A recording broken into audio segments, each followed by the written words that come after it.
Yo! What's up mga kapalaboy? Isang adventure na naman nga po pala yung gagawin natin. Kaya ano pang inihintay nyo? Tara na! Let's go!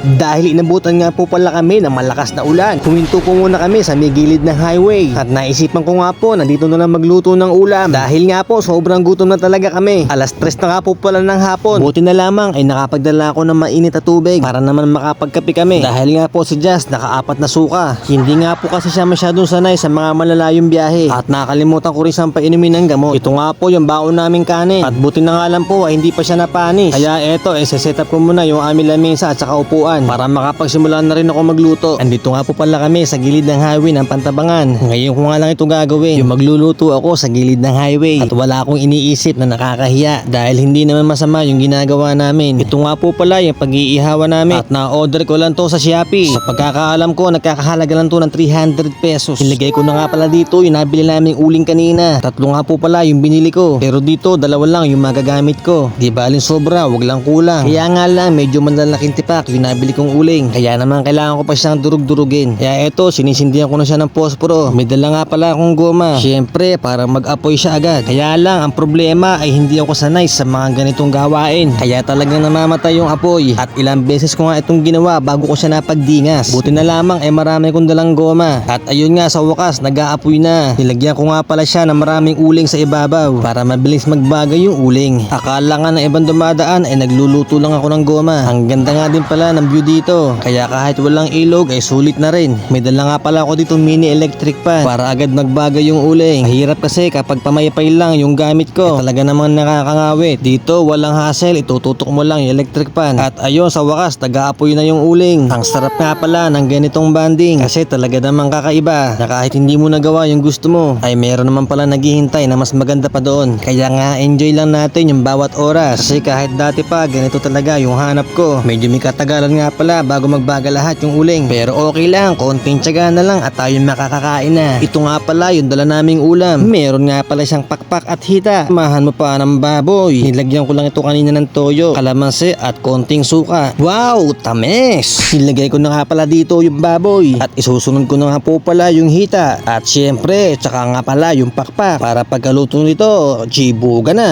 Hindi na nga pala namin napuntahan yung baler kasi nga po sa Maria Aurora pa lang ay napakalakas na ng ulan. Kaya nga po bumalik na lang kami. Siguro sa mga susunod na araw at saka ko na lang siya pupuntahan. Ang tulad nga pala ng mga motor dito, isang tingin mo na lang ay bigla na lang silang nawawala. Medyo naluluto na nga pala yung aking baboy dito. At yung ano ko nga po ay nangangasim na mula kanina. Kasi nga lahat ng kinain niya, sinuka niya. Kaya ngayon gutom na talaga siya. At ayun nga po, sa wakas naluto na po yung aking recipe. Teka, para medyo nasobrahan yata sa luto. Ay hindi, design lang talaga yan. Kasi mas masarap talaga lalo na kapag maitim. Talaga namang lutong luto. O ano pa hinihintay nyo? Tara na po. Atak! Kung nagustuhan nyo nga po yung mga ganitong content ko, ay baka pwede mo naman pong i-share. Heart reaction mo na po at saka po follow ka na din para naman po mapanood pa ng mga iba.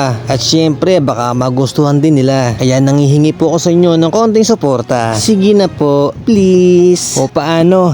Hanggang dito na lang po yung aming vlog car life sa gilid ng highway. Mag-iingat po kayo sa inyong mga biyahe. At huwag po natin kalilimutan magdasal bago po tayo umalis ng bahay. Meow meow meow.